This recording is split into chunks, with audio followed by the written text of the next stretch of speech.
Ang pag-ibig ay isang salitang naaabuso at iba't iba ang pagkaunawa depende sa kung sino ang nagsasabi at nagpapakahulugan nito. Pero ang Diyos pa rin ang tunay nitong batayan.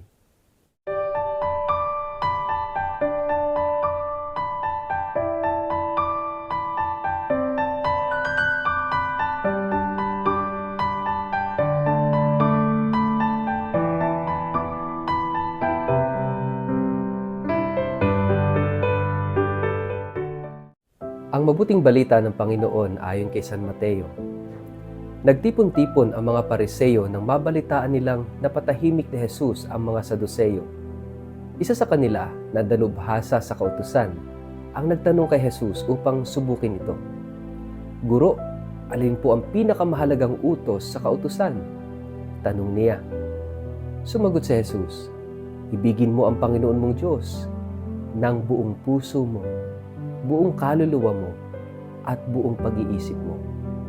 Ito ang pinakamahalagang utos. Ito naman ang pangalawa. Ibigin mo ang iyong kapwa, gaya ng pag-ibig mo sa iyong sarili. Sa dalawang utos na ito, nakasalalay ang buong kautusan ni Moises at ang katuruan ng mga propeta. Ang mabuting balita ng Panginoon.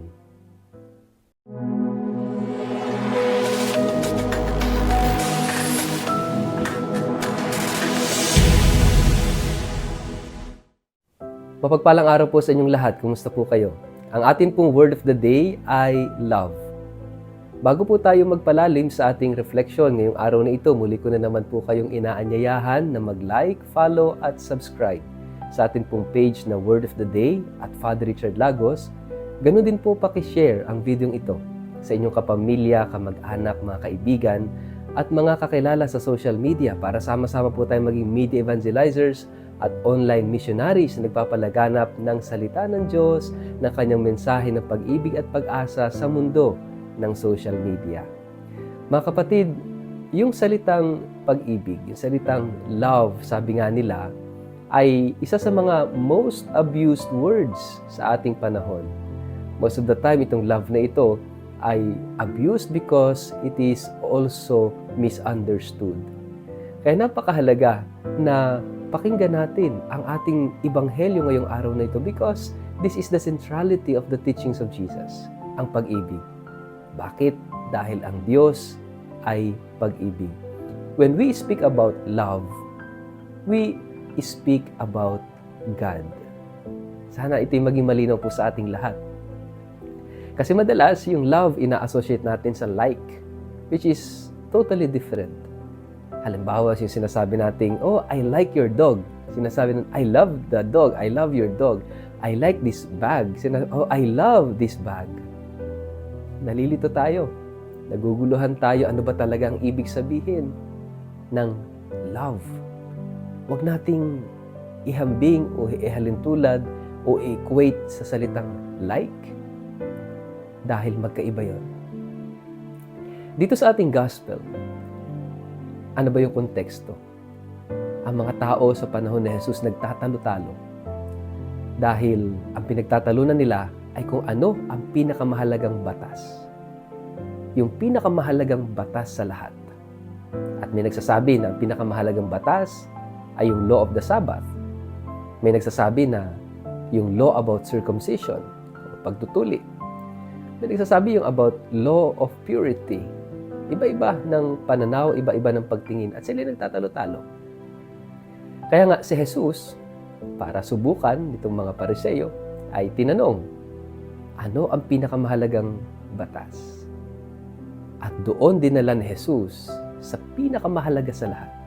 Kasi baka tayo rin po, may mga ganitong pagdidebate, pagtatalo-talo sa buhay natin. Ano ba yung pinakamahalaga sa buhay natin? Ano ba ang pinaka-importante sa buhay natin? Ano ba yung madalas na pinagpapahalagahan ng tao sa panahon ngayon? Mga kapatid, dinadala tayo ni Jesus sa pinakamahalaga sa lahat. Pinakamahalagang dapat pagpahalagahan nating lahat. And what is that? It's about love. Kaya nga ibinigay sa atin ang dalawang dakilang kautusan. Ano yon? Pag-ibig sa Diyos. Ibigin mo ang Diyos ng higit sa lahat. ng buo mong puso, ng buo mong kaluluwa, ng buo mong katawan, ng buo mong pagkatao.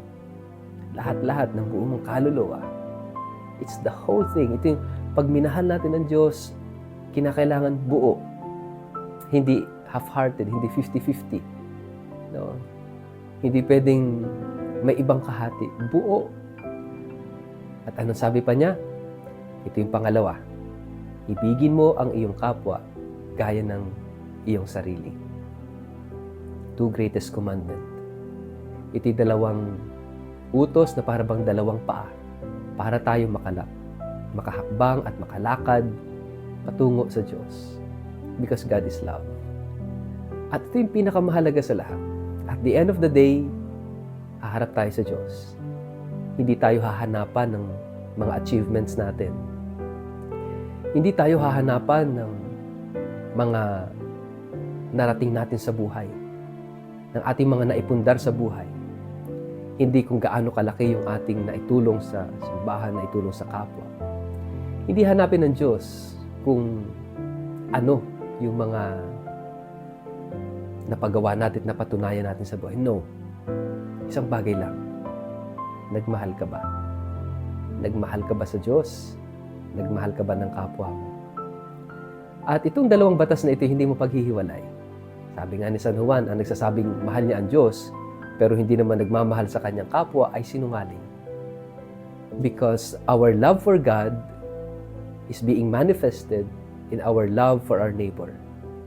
Kaya hindi pwedeng nagmamahal ka lang sa Diyos, pero nangaabuso ka, nananamantala, nananakit, naninira ng iyong kapwa. You are a liar. Sinungaling tayo kung ganon. Dahil kung mahal natin ang Diyos, mahal din natin ang ating kapwa. Kaya ngayong pagmamahal sa ating kapwa ay batayan ng ating tunay na pagmamahal sa Diyos. Mga kapatid, ito isang malaking hamon. Ang pagmamahal, ang love is not only an emotion. It is not only about liking or disliking. Ang pagmamahal ay isang desisyon. Desisyon na piliin ang mabuti, piliin ang dapat, piliin ang tama para sa taong minamahal. Piliin ang Diyos at piliin ang kapwa, hindi ang sarili. Hindi puro kapakanan ng sarili, kundi pipiliin ang Diyos, pipiliin ang kapwa. Mga kapatid, hilingin po natin na tunay na maunawaan natin ang kahulugan ng pagmamahal sa pamamagitan ng pagtingin sa Diyos at pagtingin sa kapwa, hindi puro sa sarili. Sa ngalan ng Ama at ng Anak at ng Espiritu Santo. Amen. Ama naming Diyos, turuan mo kaming magmahal, turuan mo kaming mag-alin ng aming sarili sa iyo at sa aming kapwa. Nawa kami ay magmahal araw-araw sa aming buhay. Amen.